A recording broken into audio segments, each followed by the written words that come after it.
world of money. But, get a better backdrop here. I'll start by introducing our guest this evening, which you sowed a seed into the world of money today by contributing to attend this program. So thank you very much from the bottom of my heart. We're definitely going to enrich your life here today, and hope that you will continue to grow with us after this event. To begin with Ali Belshi, who I work for Black Enterprise. We have an editor, Alan Hughes. If you thought you had a twin in the world, it's definitely him. So, connecting the news through finance, global issues, contemporary governance, education, and big ideas, CNN's Ali Velshi executes several roles across CNN as the network's chief business correspondent and anchor of Your Money and World Business Today on CNN International. He is CNN's chief business correspondent, anchor of CNN's Wake Up Call, and a co-host of CNN's weekday morning show, American Morning. Everyone, please welcome Ali Belshi.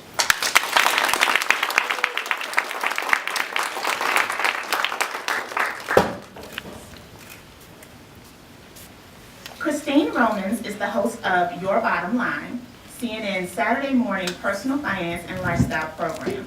In addition, Romans' money reports are featured regularly on CNN's American Morning, and her reporting is often featured on CNN International. From Timothy Geithner and Paula Deen to Tony Hawk and Russell Simmons, Romans interviews a diverse range of public personalities on financial issues facing Americans. She is the author of Smart is the New Rich, her first book based on her experience covering the financial crisis. Please welcome Christine Romans.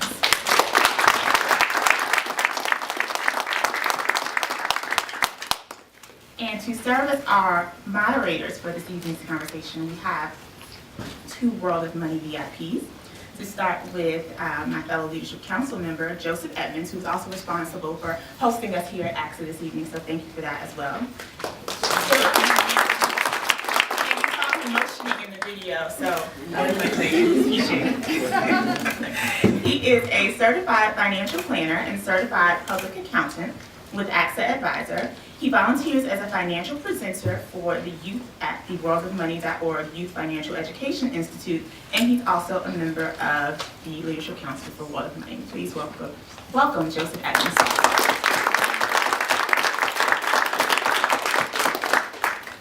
And if you don't know her, please get to know her. The CEO and founder of World of Money. Since 2005, author Sabrina Lamb has been the founder and chief executive officer of the World of Money, a leading provider of financial education of underserved youth in the New York City tri-state area. Sabrina, a former stand-up comic, believe it or not, is a best-selling satirical author, media and political commentator, and author of Do I Look Like an 18?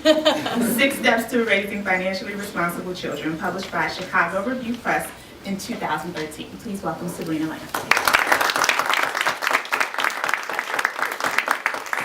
And enjoy. Thank you, everyone. Thank you, Monique. Was she a great host?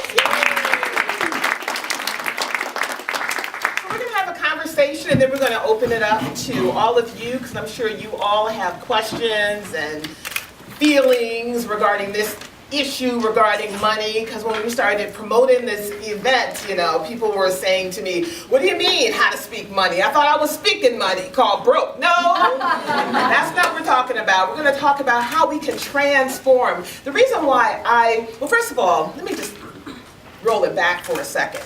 I reach out to a lot of people who are experts in the field of money and commerce and the economy and so forth. And it's rare that I get a response back. When I tweeted email to Christine and Ali, they took their time in responding to me. I think they got back to me in about 3.5 minutes. And I'm kind of resentful of that. Please give it up for them for coming.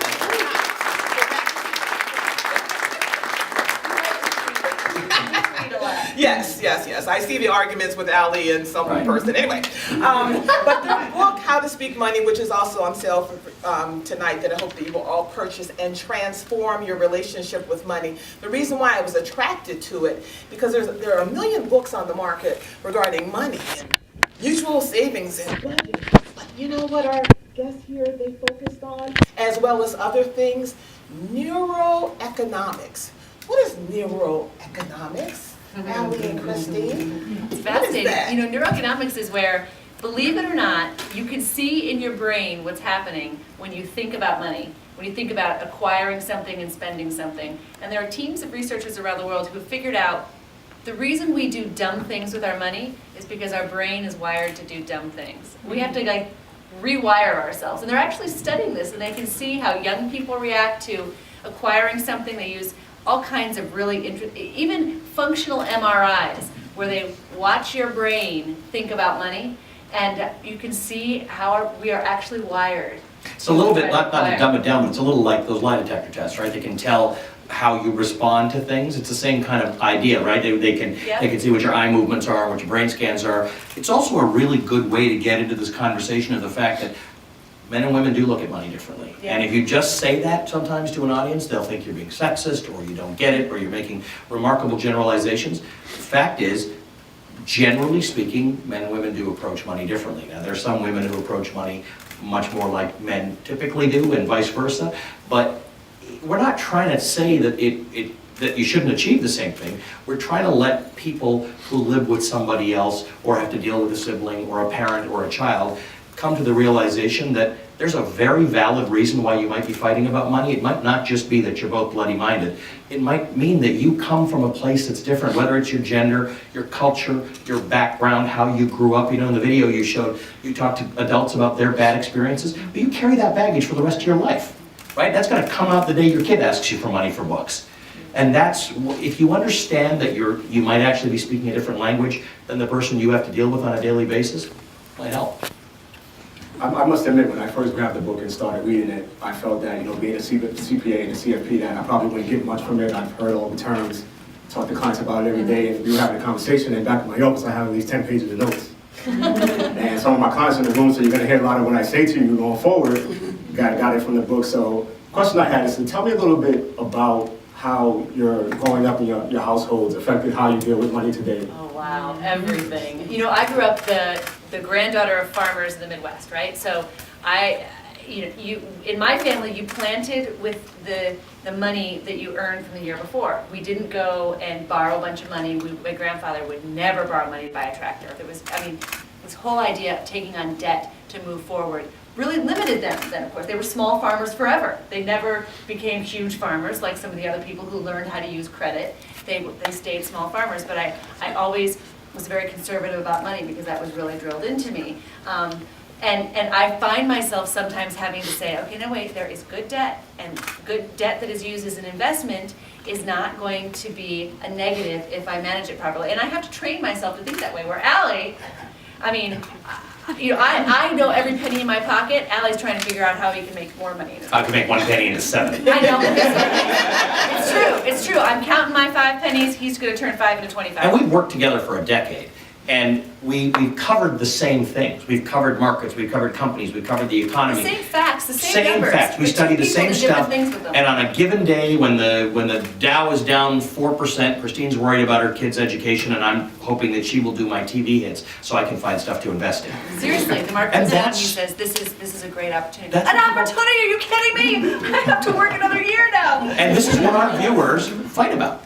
And it's legit. Like, it's not that one of us knows a lot about money and the other one doesn't. We know pretty much exactly the same stuff about money. We can look at any financial report or anything that comes out, any economic report, and we can actually come to different conclusions. And we decided, we write a book that actually shares that with our viewers, that it's totally okay to come at it from a different perspective. It's not okay to not solve the problem. Well, what prevents an individual from wanting to delve into this powerful tool in their life? People are afraid of money. And I don't know why. I think it's because they know that it's important. They know there are things about it they don't understand. They kind of feel as though, and tell me if you think I'm wrong on this, I think that people only care about the right now, and that there's money there right now, and they're afraid to really look too far out. And I think it really touches on your own mortality too. Generally if I plan out for 30 years, generally speaking, people who don't have much money or have struggles with money, people who have lots of it are less afraid, although they are stingier than anybody else. I think there are sort of 3 issues. One, and we use these analogies in the book. One is, as you can see, I enjoy some food. And if I go into a restaurant, I travel all over the world, and I will often roll into restaurants. Neither of us are fancy eaters. We tend to prefer fast food. So I'll walk into a restaurant in some part of the world. I was in Kathmandu, for instance. Walk in, I don't understand a damn word on the menu. It is not going to stop me from eating. I'm going to figure it out through sign language or looking at other people's planes, pointing, and I'm going to eat. We don't do the same thing with money. So in your car, when the check engine light comes on, if you're not a mechanic, you know that car has got to get checked out in the next few days. If all of a sudden your tooth starts to hurt, you're not a dentist, you're going to know that you've got to get to a dentist, hopefully. With money, we just we ignore all the warning signs. We just sort of say, I don't speak the language, I'm not a mechanic, I'm not a dentist. I'm not good at this. I'm just not going to worry about it. And one of the things, people spend a lot of time picking out a new car. Because the day you buy the car, next week, you're going to have the car. You're going to know what that steering wheel feels like and what the accelerator feels. You know it. You know what retirement looks like. Kids particularly don't know what retirement looks like. How do I save for something that's 50, 60 years, 40 years off, 10 years off? That's part of the problem. It doesn't feel like something you can actually deal with immediately. I mean, I agree, and I also think that a lot of times people are so consumed with the right now that it's hard to think of the long term, and especially in the past few years after the recession. I mean, I tell people, don't rob from your retirement to pay for your kids' college, and they say, I'm just trying to pay my rent. So Yeah, don't give me a lecture about the long term. The conversation you're having, Christine, is not something that pertains to me. I say it pertains to you now more than it ever did before, because you don't want your kid to be having the same conversation that you are right now, which is it's only about the right now, the making the money last the month, not making the money outlast my life. And the reason the book is different from a normal personal finance book is so many of those things you touched on in the little clip there. We've written about. We didn't write it knowing what you did, but we actually talk about the same thing. So Christine talks about spending a certain amount of your money, investing a certain amount, saving a certain amount separately, and giving a certain amount to charity. Okay, as something you should do. And people who are somebody teaching Mandarin, we discussed that the international trend does involve these other cultures. Now people say, what's that got to do with me? Well, it's got a lot to do with you. If you're in Atlanta and you own a motel and you have to renovate that motel every 15 years and you're coming up to a renovation cycle, there are going to be no greater group of tourists than those coming from China in the next 10 years. So that affects you, because find out what Chinese like, what kind of colors they like in the room. Could you have staff that speaks Chinese? Could you have a menu? Could you have a website in Mandarin? My business cards are in Chinese. Okay. I mean, I don't know what they actually say. I don't know what they say either. I don't know what they say either, but I do get that there's a bigger trend. I'm going to India in a couple of weeks just to sort of try and understand it. We have to know these things. So what does that mean for your kid? It means if there's an internship possibility that is somewhere else in the world, or if there's a chance to join two companies and one seems a little more lucrative, but the other one might get you a posting in India or in Brazil or in Russia. These are opportunities that affect regular people. Moms and dads and grandmas and grandpas, what you have to get every kid on their 16th birthday is a passport. Save up, it's like $121. Absolutely. And it sets a expectation for that your you're going to use the passport. That you hand them this passport, now the world is open to you.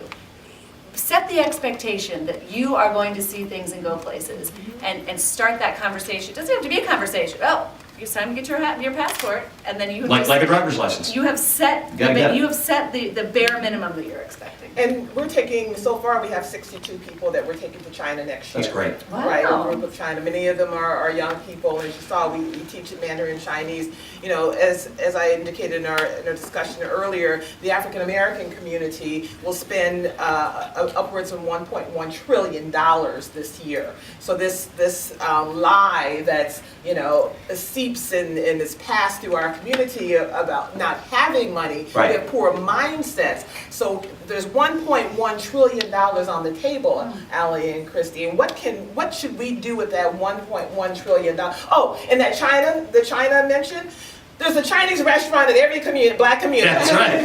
Let's get real, right? And they're in every country on the continent of Africa. I was hiking in Lesotho. I spent a lot of time in Africa. Yeah. And I was hiking in Lesotho once, and the highest point we got to the last... Kathmandu, I'm going to... Where do you go to work? I got that passport. You saw my parents I'll be again. going next month in Indianapolis in February. So, but at the highest point, the last provision store in Lesotho, which has the highest point in Africa, is a convenience store run by some Chinese. And I'm like,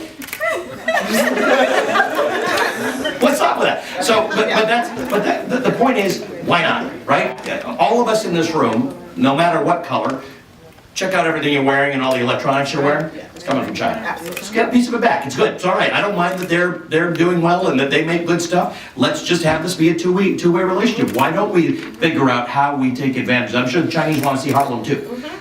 So there are lots of ways to make this work for you. For too long, this international conversation was up here and it was about finance and it was about trade, and it still is important up here, but we now want to make it about everybody. You mentioned that point about breaking out your money into different segments. Yeah. And I think in the book you mentioned that was a 70, 10, 10, 10. Correct. Rule. So hopefully everybody's going to write that down because we're going to So talk a little bit about 70% is You we live off. live off of, 10% you invest, 10% you save separately, and 10% you give to charity. Why is it so hard to do that for most individuals though?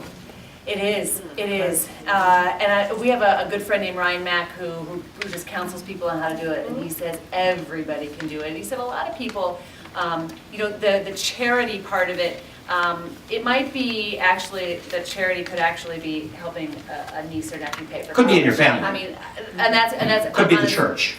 Right, You know, exactly. it's. But you have to, and people, you get a raise or a little bit of a raise, and you spend it. You gotta live. Look, rich people, really rich people, live below their means. They live below their means. They got a lot more money to do it on, and so they probably live bigger than we ever will. But they live below your means, and that's something I've seen when I've interviewed, Richard Branson, Right. Warren Buffett. I mean, people who are. He can just- have a spaceship and still live below his means. I know. Murdoch. Those people all live below their means. They're brilliant. They're hard workers, and they live below their means. Well, there may be someone in the room saying, right, I hear that makes sense and so forth, but I need financial advice. How do you choose a financial advisor? And there are many, we don't want to have a Bernie Madoff experience. Yeah. Yeah. We write about this. One of the things when people, because that's the big fear, and it made me so mad. I remember the night the Bernie Madoff stuff happened, and if you recall, it was right in the midst of the rest of the financial crisis, right? So I go through my life trying to convince people that they have to take advantage of a world of 7 billion people that's pulsating and growing, and it's like you can bet behind somebody. You can find a smart company and you can invest behind them, or a mutual fund manager. And as I'm in the midst of making this argument, this guy swindles people out of billions of dollars. And there's this myth that it was all rich people. There were a lot of people who got swindled. Charities. Anybody who is going to try and manage your money for you should be able to give you some references. You should be able to verify any of their certifications. But most importantly, you do have to feel comfortable. This whole concept of being intimidated, go back to the car and the mechanic idea. How many people go to mechanics? They don't know what's going on. They feel swindled.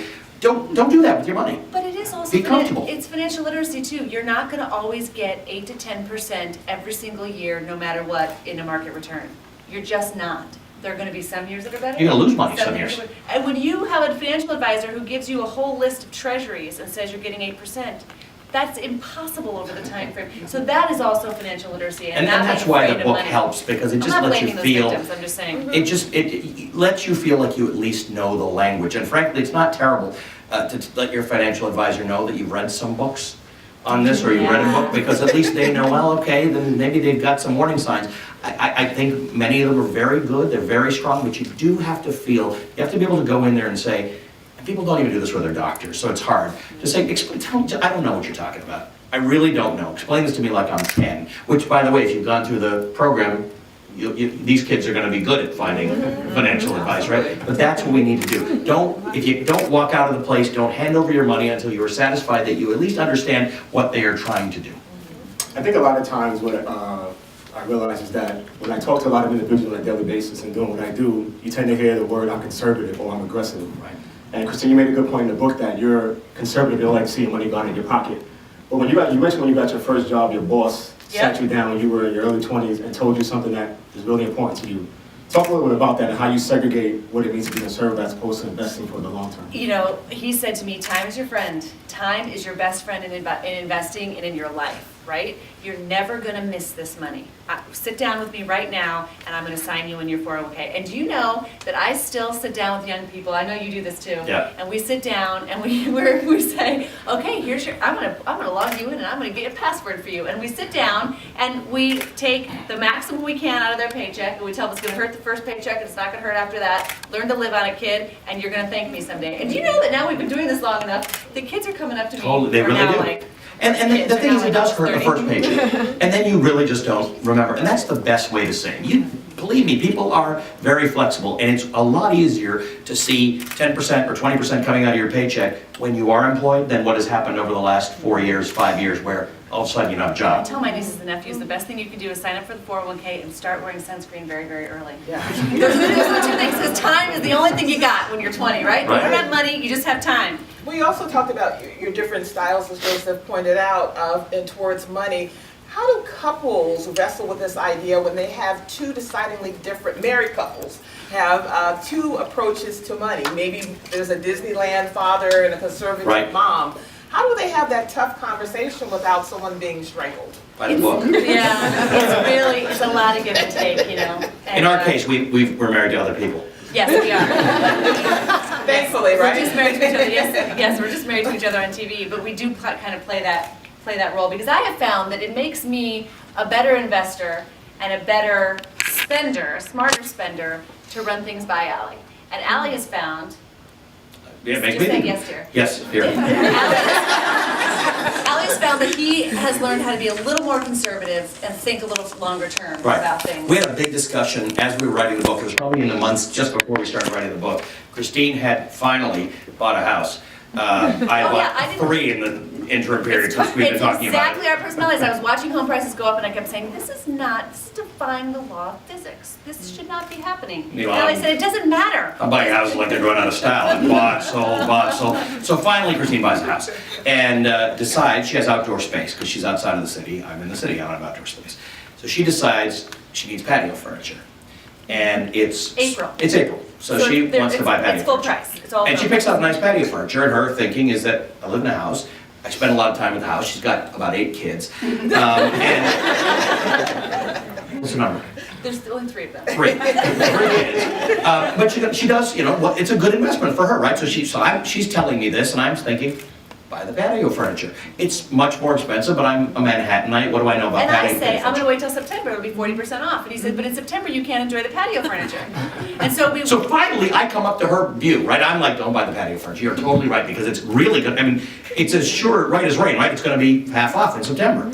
And then one day I said to him, Tell me she Allie, bought the furniture. I bought the furniture. And he said, it just rocked his world. He could not figure out why I would buy that furniture. I was full price. so confused for days. I don't know whether I won or lost. I don't know what went on there. So we had each convinced ourselves of the other Yeah. position and then couldn't believe the other one had done it. And then we couldn't remember. I sat around and said, she finally convinced me that, you know, a little bit of gratification denied, and I'll save half on this furniture, because I would never think of doing that. I would You never would just think, buy it. I would just buy anything that occurs to me, like on the way home. I might buy a hot dog cart on the way home. I'm gonna buy a hot dog, I'll buy a hot dog cart. might Look buy out, a tell me the business is good, and you know how much money you make, and next thing I got a taxi license and a hot dog. And this made me think, like, wow, she's right, she's gonna save 50% and she'll just make do for a few months. But the point of that is that couples, if you talk to each other, that's the important thing. Just keep talking about it and figure out where, We did where talk you wanna about it a go. lot. And we talked about it. And A it was lot. such a joke in the office because people were like, is this still the patio furniture? You guys are still talking about the patio. Yeah, we were having heated discussions about the patio We were furniture for doing months. economic, like, cost-benefit analysis of patio furniture for the longest time. Anyway, it's lovely patio furniture. I did not buy the cushions. I Right. waited. And they went upset? They went upset. They're compromised. Yeah, that's a funny point, because in the book you mentioned how you made a compromise with your wife as far as her liking certain type of restaurants, and you like me, we're a fan of what we call Street meat, yeah. My good friend is over there, so we love the street meat. Talk about how you came to So that. that's interesting you say this, because this is 2 distinct examples. So the patio furniture is one way we can do business, right? You and your partner. The other one is the way my wife and I do it. So my wife likes fancy restaurants. We go to these places, and I don't even know. It's not like it's nothing I understand. It's in English, and I don't understand it. And they bring you a gift from the chef. You know these Yeah. fancy Oh, restaurants. yeah. It's not a gift. You know, and being, what is this? And it's tiny. It's a small little thing. And then in between courses, they bring you an amuse-bouche.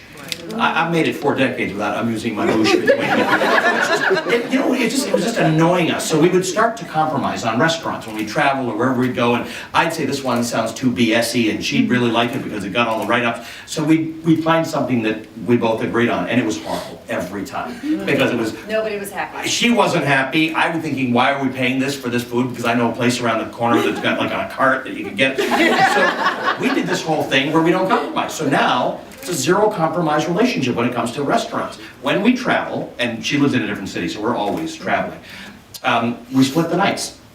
This night's hers, this night's mine. Averages out to the same amount of money, because my meals come out to $4 total. And hers come out to a lot more. But when I'm sitting at her fancy restaurant now, I'm not sitting around thinking, why did I just pay $30 for a piece of chicken? Because that's her choice. I can just enjoy, that's the best piece of chicken I ever had, most expensive one I'm ever gonna have. And the next night, she doesn't have to worry about the fact that she's gonna get salmonella. And so, two ways of doing it. Well, how do, in terms of, and we're coming to you, so make sure you have your questions already, okay? So, how do we choose how to invest our money versus, there was a great quote in your book, you never become a millionaire making deposits in a savings account. Which I saw in the video. You were also saying something else, that there was a teacher. Right. Yeah. But what do we do in terms of the fastest way to make a lot of money? That's everyone here wants to know. Rob a bank. Okay. Thank you, good night. So, should we go the stock market route and choose stocks, or should we go in the mutual fund route, or both?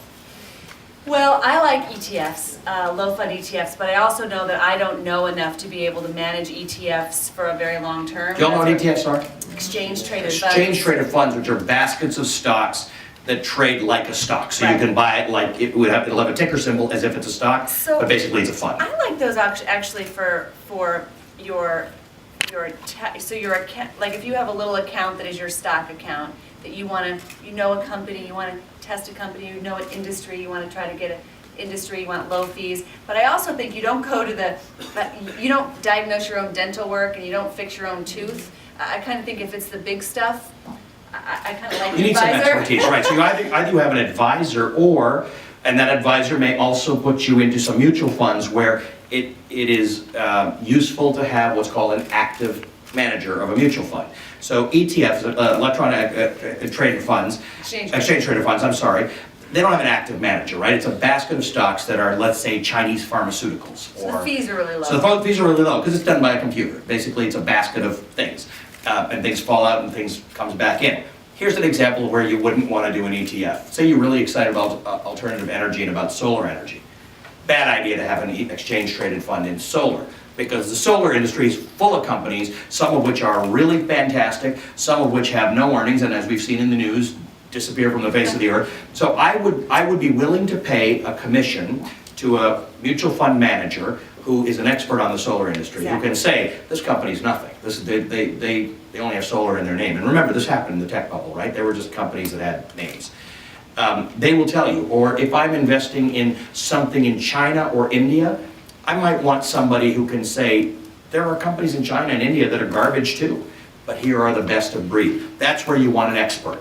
ETFs are great for big baskets where I believe the U.S. economy is going to surge ahead, and I can buy a basket of stocks that have all the major U.S. funds in them. I think there's two ways to think about investing too. There's your 401k or your company retirement plan. You want to know inside out the mutual fund offerings there. You want to make sure that you have the right asset allocation, meaning if you are 25, you do not have the same looking portfolio as someone who's 45 or 65, and you would be so surprised. And that's much more important to your final outcome, by the way. People are always surprised that having the right allocation and matching that to your risk tolerance, because here's why. When people say, how can that possibly be that investing according to my risk tolerance gets me a better return? First of all, there is actual science to this. The idea that a properly diversified portfolio can get you a better return with lower risk than not diversifying it properly. So that's something you can explain to your clients, and we've written about in the book. But more importantly, if you have a portfolio that's not matched to your temperament, then when the Dow drops 8% one day, you're not going to buy, you're going to sell. You're going to lock in that loss, and you're going to stay away from the market for a long time. Because usually what happens, it goes down and then goes up, and you missed all that because you didn't invest for your temperament. if you invest for your temperament, you're likely to say, you know what, I checked this, I'm comfortable with it, I'm not gonna make stupid decisions about my money. And then you don't make stupid decisions about your money. I want to take a quick step back. You mentioned stages bought a home recently.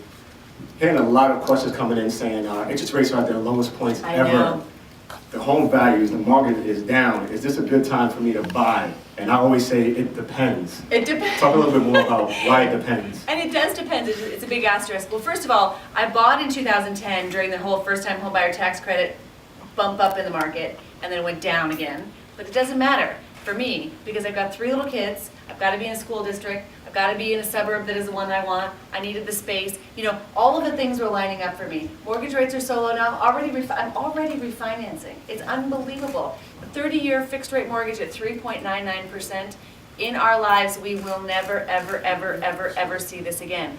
It depends, though, because if you are maybe thinking you're going to get transferred to Seattle, I don't think you should buy a house in the tri-state area right now, because your job is the engine And of that's your personal crucial in this economy. So You the might have to go job- to Seattle. Everything comes from the job. So when the job is there, the savings is there, your credit score is there, then yes, you should buy, even if prices continue to go down a little bit. What if I'm someone in a situation though where if I were to buy, I have just enough of my savings account to cover the down payment, and then once I get into this home, I have to start over from scratch? They're not gonna even give you a mortgage. Because I'll tell you right now, even with my refinancing, they want 6 months, they have to see 6 months of all my expenses in liquid cash now in a bank account. And people get mad So about they're not that. gonna let you get But we, you know, we can't have it both ways. We want the banks to be careful so that they exist and we don't have to bail them out again. And we want them to lend, and they're having trouble finding this middle space where they should. Your "it depends" though is crucial, because I've been yelling from the top of my lungs that there's never been a better time to buy, except it always comes with the "it depends," and we write that in the book. I mean, you might think from listening to Christina on TV that she doesn't think you should really buy.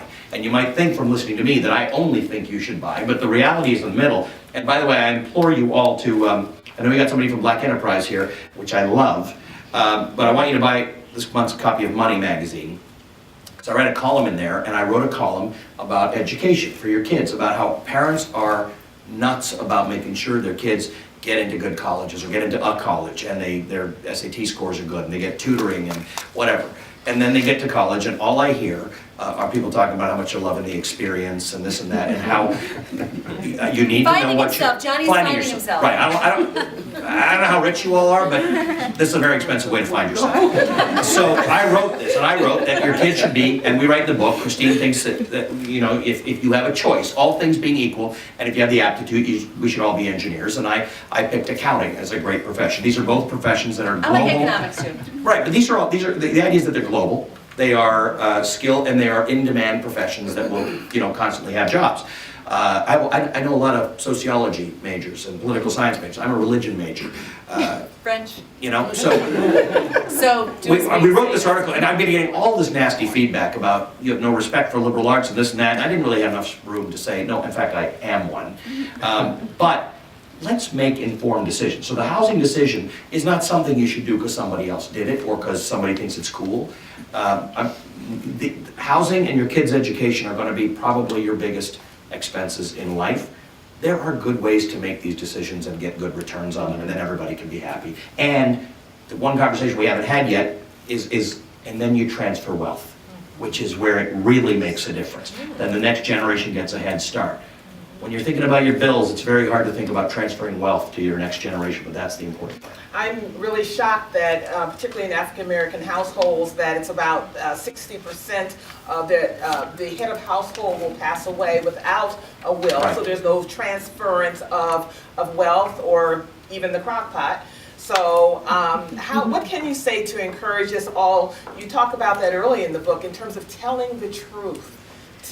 To face that, to say, okay, let's organize, let's have a family conversation and know where the crock pot, who's getting the crock pot and the pearls. And the life, I mean, if you have kids, I mean, the checklist is the 3-month savings.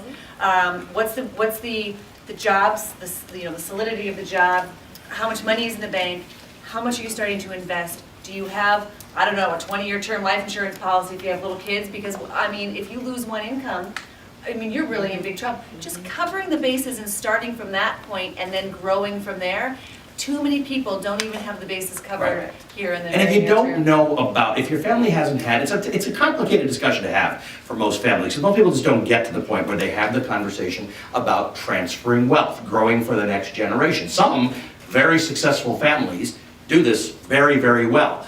But what if you're not one of those big, rich, established families, and you want to have that conversation, if all of a sudden you get everybody in the family talking about why preservation and transfer of wealth to the next generation is important, and how the younger ones will benefit from that, all of a sudden better spending decisions are being made, especially by the young people in the house who aren't necessarily the best influencers of great spending decisions, right? But when you realize, you teach about compounding, right? Now, if the compounding, I'm not saying kids shouldn't have Xboxes or whatever it is we buy for them, but if you have the conversation about transferring of wealth, then every financial decision can be held up against its future value, right? The future value of paying X amount of money for this versus saving and investing it. And that'll all lead to choices, because we're not gonna have a house that is barren of toys and enjoyment and trips and things like that. But if the kids understand that my entire life will be different because we've set me up a little bit better, Absolutely. then that makes for a better conversation. Let's bring you all in. I know there's millions of questions. Just raise your hand. Anything you like. Mr. Parther. Yeah, so I don't know if you address this in your book, because I haven't read it yet, obviously. But can you talk about just the impact of advertising and like the culture that we live in, the debt culture? I think you mentioned your father or your grandfather. He might have lived through the Great Depression. They have a totally different relationship to money, to debt than we do today, where we're encouraged, especially coming out of this financial crisis, that had a lot to do with people being encouraged to take on debt that they really couldn't afford. I love this question, especially because there's advertising, but there's also, and it was something from this, abundance comes from in here, right? You make your own abundance. So advertisers know that, and they want your abundance to make their abundance, and that's pretty clear. As a parent, you can set this tone at home. I grew up hearing about how my grandfather won a band contest in 1938 at Central College in Pella, Iowa, and he won a gold coin, and he was so proud. And he went to the local baker to get change, buy some bread to take home, and the guy said, I don't have change for a gold coin. And he went to the meat place. The guy said, I don't have any meat and I don't have any change for a gold coin. He went to the movie. They said, we can't change a gold coin. Nobody had any money. No one could take a piece of real money and do anything with it. And that's when he had to go to the bursar's office and use the gold coin to pay on the next semester of university, because there was nothing else you could do with it. Nobody could actually take the money. That's how terrible it was. And I really learned so much about making sure, you never know what it's going to, I guess I'm a depression child, is what I'm saying. So I wasn't influenced by advertising, but I know that people are. And people, the consumer culture is something we've all been, me more now, me more now, me more now. That's what we're taught over and over and over again. And that happiness comes from having things. And we have to rewire ourselves on that. And it disproportionately hurts people in lower income areas, because we have really created this world where the affirmation from the outside based on what it is you buy really creates this expectation. And it's very hard with kids, because that experience is there in even greater measure. This is a big challenge, but here's the counter to it. I was talking about Canada a little while ago, which is where I came from, where, for instance, it's the same advertising culture by and large, same TV shows, but the home ownership was not, there's no Canadian dream equivalent in owning a home. There's this dream equivalent of coming to a... is hockey. Right. And then a donut afterwards. But the idea is still, you come to this country, you've got great opportunity. If you get yourself an education, which you have an opportunity to get, and education prices are much lower in Canada than they are in the US, then you will be able to participate because you can compete for jobs, right? There's no sense. This economic equality being part of capitalism is just not true. I mean, we need to read the history of capitalism. That's not what it was set up for. We may want it to be, but that's not what it is. It's opportunity. Now, in that opportunity narrative in Canada, home ownership didn't exist for some reason. Saving for retirement does. So you are bombarded by advertising every year, because it's a set window of time to invest in your retirement savings plan. And it's not like here where it's based on your company. You go to any bank and you can invest in anything in the world, and hence every bank is set up to advise you on it. So people in Canada are oversubscribed to retirement money and undersubscribed to housing, and yet they still have a housing ownership level that's the same as the United States. So some of it is popular culture, which we can't deal with. Some of it is government and financial institutions, both of which encourage people to buy houses they couldn't afford. Taking a more responsible view. We still have problems with this, by the way, because you can still get a mortgage with so little down that it's dangerous. So on one level, I don't want to tell people, boy, you're not that rich, you shouldn't own a house. But I want to be honest with people and say houses go down. If you can buy a house with 3% down, there's a very good chance that houses will drop more than 3%. Then you'll be underwater, and then you get the job in Seattle, and you can't go.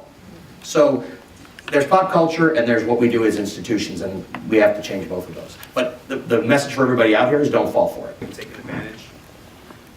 Hello, can you hear me now? Yeah. I wanted to hear what your thoughts are about individuals at or approaching retirement who can't find that interest that they would normally bet on Yeah. in the fixed income markets, and they're taking on more risk in the equity markets to kind of supplement that. Just want to hear your- That's a good question. Savers are really Yeah. nailed.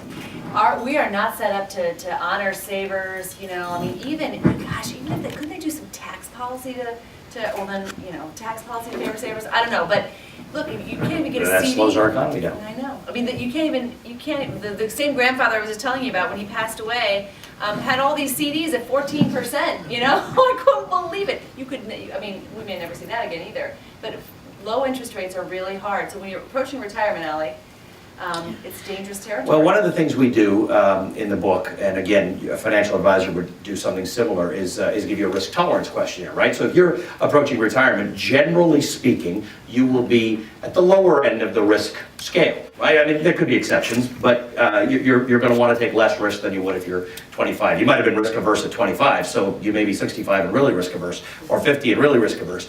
But we've come out with, we've done some studying, we've come up with some ways of diversifying. One of the great things in the mutual fund world now is that tools exist that didn't exist, say, 15 years ago, that allow a regular investor to do some things that hedge their bets. So the only hedging you could do until now was diversifying the types of stocks or industries or regions in which you invested.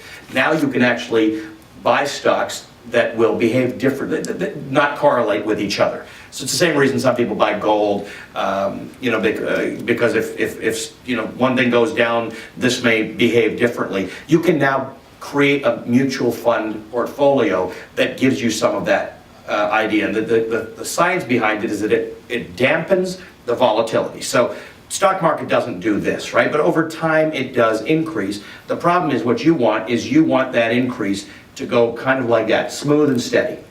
The reality is that the stock market does this, and this is what upsets people. In the end, if you didn't touch your money, you might end up in the same place, but this is very, very upsetting to people. Makes them physically ill. There are now tools that can help you narrow the band in which your stocks perform, and they're available to individual investors, and many of them have been on the market for 5 to 10 years now, so there's a bit of a track record. You get a sense for what the managers of those mutual funds do. They fall under the category of alternative investments. It's a worthwhile conversation for people to have with whomever advises them, and of course the book has stuff on it. It's a newish field. I wouldn't back up the truck and do it. I wouldn't be the average investor deciding you're going to be your own hedge fund manager. It's complicated business, but there are better tools that allow you to be at least somewhat in the equity market as opposed to completely out of it and earning 0.25% on your money right now, which is not really... You should be totally out when you got a long time in retirement too. I just read the statistic that 2/3 of the people who have ever reached the age of 65 are alive right now. are alive today. Yeah. Think about that. So which means you're gonna it's retire, not- you got 20 more years Which to live means, on your money, so I you should mean, be on exposed. one hand, it would be great if we didn't have to retire. We're all living to ripe old ages and we're healthier and we can live longer, but it's not like there are jobs out there for everybody. I mean, there may become an economy in 5 years' time when unemployment's at 4% and there are better jobs for people who are 60 or 65. That's not the case. There are places, by the way. AARP does a nice job of finding employers who are particularly fond of older workers, and that's an option too. Someone had their hand on this side? Yes. If you could go back 5 years and look at yourself and tell yourself, having seen what's happened in the financial world in the last 5 years, God, you idiot, you were so wrong about two things. What would those two lessons be that you would have taught yourself? What were you dead wrong on? I was dead wrong on interest rates. I thought, in fact, my first book, Smart as the New Rich, when I was going through the final edits in 2010, I had to go back to all of the big experts, I mean, the biggest names you know, and say, do you really say that by the end of the year, mortgage rates will be at 6%? Because everyone thought the mortgage rates would be up, that interest rates would be up, and they weren't. The economy was still weak. So the low rates is the thing that's really surprised me. I didn't think we'd be sitting here in 2012 talking about a new record low in mortgage money. Yeah, and I can say the same thing because I wrote about it too. You and I both did. So where we're right, it's a funny question because we often get the sort of a hostile question about the mainstream media not warning anybody. And Christine and I are on the record as having warned people back in 2007. I had a series in 2005 called War on the Middle Class. Yeah, I mean, we were out there talking about it a long time ago, that you got to be careful and that things are changing. And it was very aggravating to us in the beginning of 2008 when George Bush and Henry Paulson and Ben Bernanke, whom I now refer to as the most improved student, were out there telling people in April and May that everything was fundamentally okay. When we live in a society, whether you agree with it or not, which is largely fueled by consumer spending decisions, and it was very clear from October of 2007 and earlier with the housing market that the consumer was coming apart. And that matters. I would love a society where it didn't matter that much, but it does. But I would agree with you. I was writing, I think I wrote in January of 2009 maybe, that I don't think you're ever going to, I'll grow hair before interest rates go lower than they are now, and that they got a lot lower. What about from a behavioral or neuroeconomic perspective? What about from a behavioral perspective? Should people have been doing that you thought they should have been doing? People need to be smart enough to pick up real fast. That was the problem. That they got rightfully burned by the market and then sat it out until the market was up 35%. Yeah. So they missed the ride up, and guess what? The 1%, they didn't. They didn't miss the ride up. That's what we're trying to convince people. Hate the 1% all you want, but act a little like it. The lesson in all that was discipline, I mean, when you're so caught up in it's the lowest since this, it's the biggest since this, the worst since this, but it's the discipline of investing and having a plan that makes those moments profitable. And I think a lot of people lost their discipline along the way because it was worse than '89. It was, there was no question it was serious, but again, you have a plan and you have some degree of minute sophistication around investing. You might have said, wait a second, there's still 6 billion people in the world. We're still not seeing weakness in India and China. We are today, but we weren't back then. They're buying, what are they buying? What isn't going wrong? Christine likes to tell the story of the fact that through this whole time, people kept on buying more and more Apple products. I mean, who even knew? I was one of those guys in the beginning who said, I don't understand, I've got like a 6 CD player, why do I need to carry all my music on like a little device on my body? I'm an idiot. But who knew that you needed 64 of these devices? They needed to get smaller and bigger, make phone calls and massage your feet.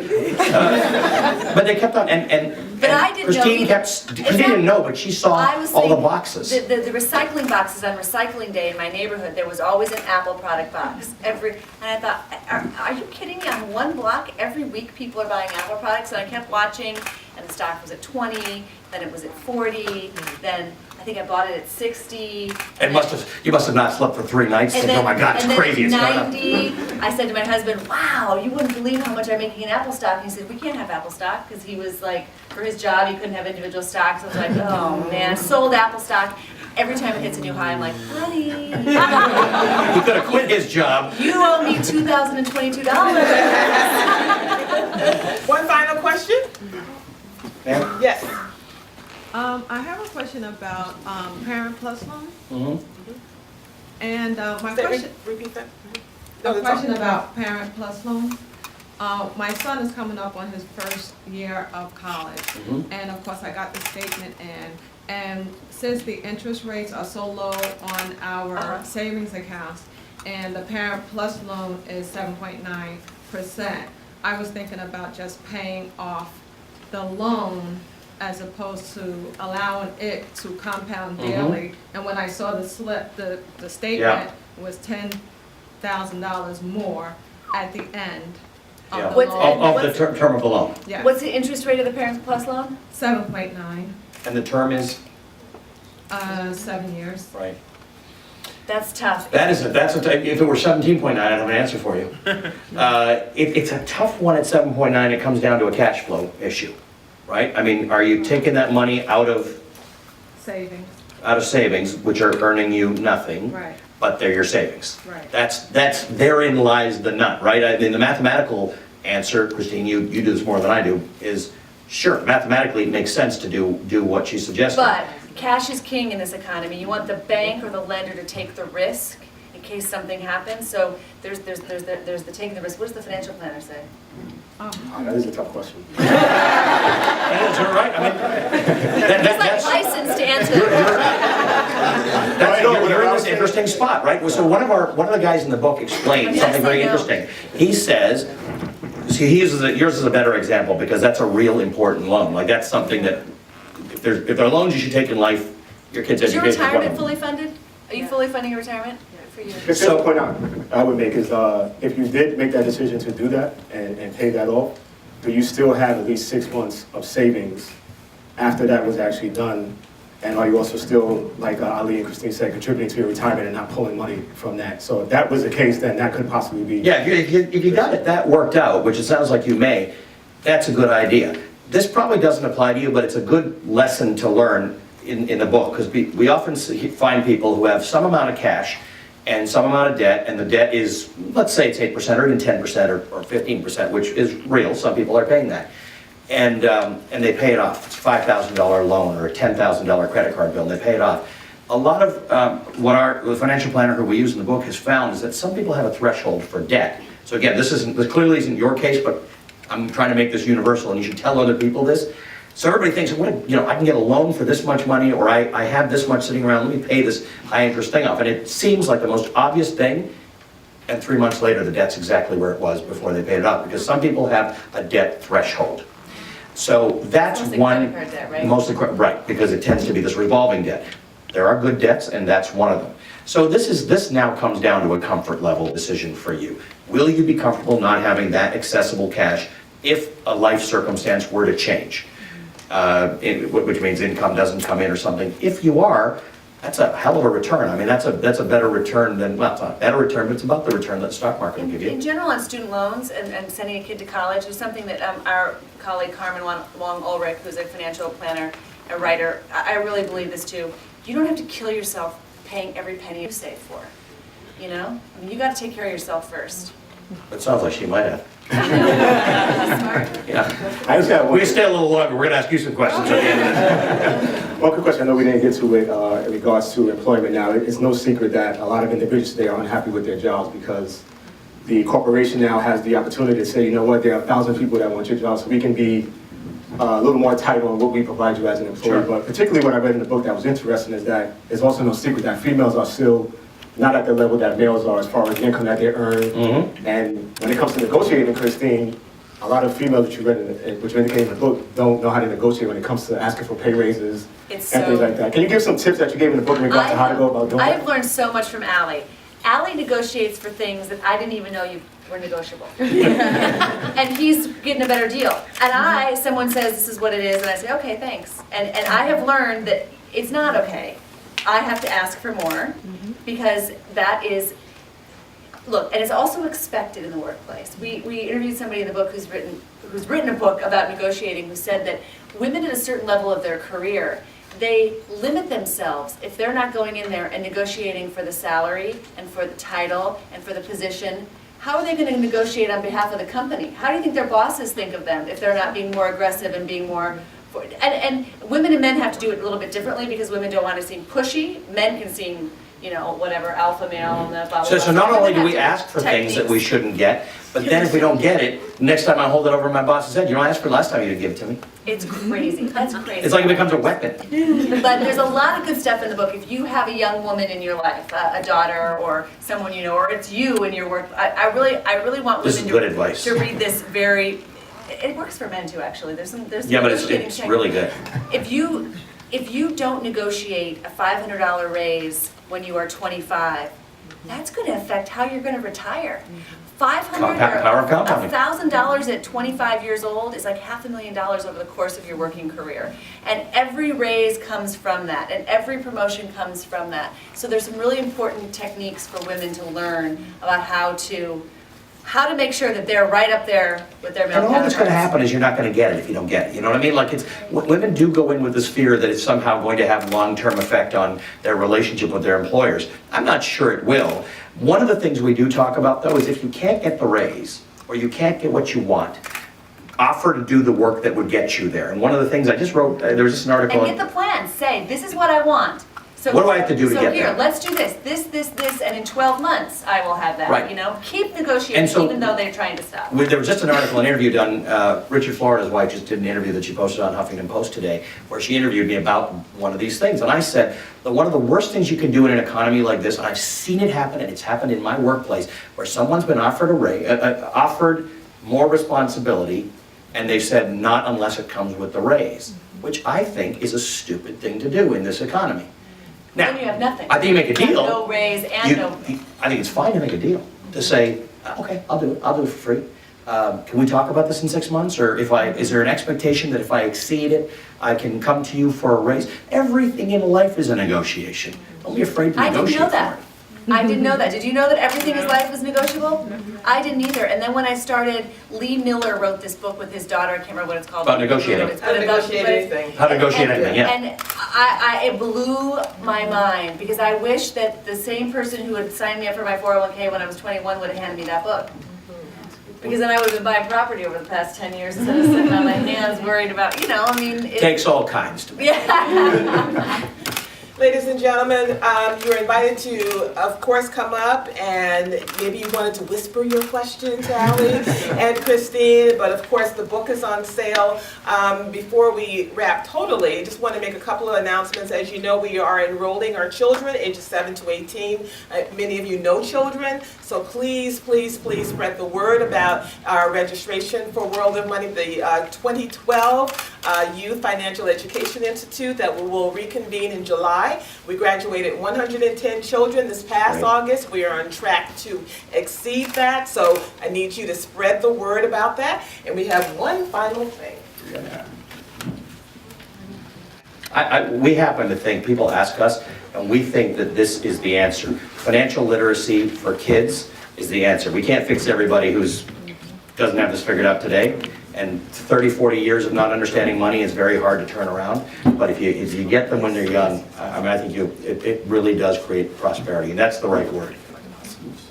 I recently told my 4-year-old that he couldn't have a new little train because mommy didn't have any money. And he said, well, Mom, we could go to the grocery store and get some. Like it's milk or bread. I thought, wow, I write books about this and I still have work to do at home. But, it's a constant challenge. That's something constantly to be talking about. Wasn't there some great information we received tonight? Can we have a round of applause? Thank you. And for Christine Romans and Allie Velchi, we would like to award you with the 2012 Thought Leader Award from World of Money. Wow. Thank you Thank you so much. Thank you very much. Oh, wow. Mine's just, okay, well, let's swap then. Okay.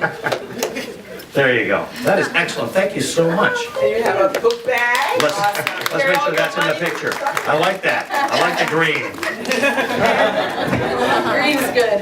Green is And we're good. gonna do a photo before everyone scatters. Any other board member here? Board member? Okay. Okay, yes.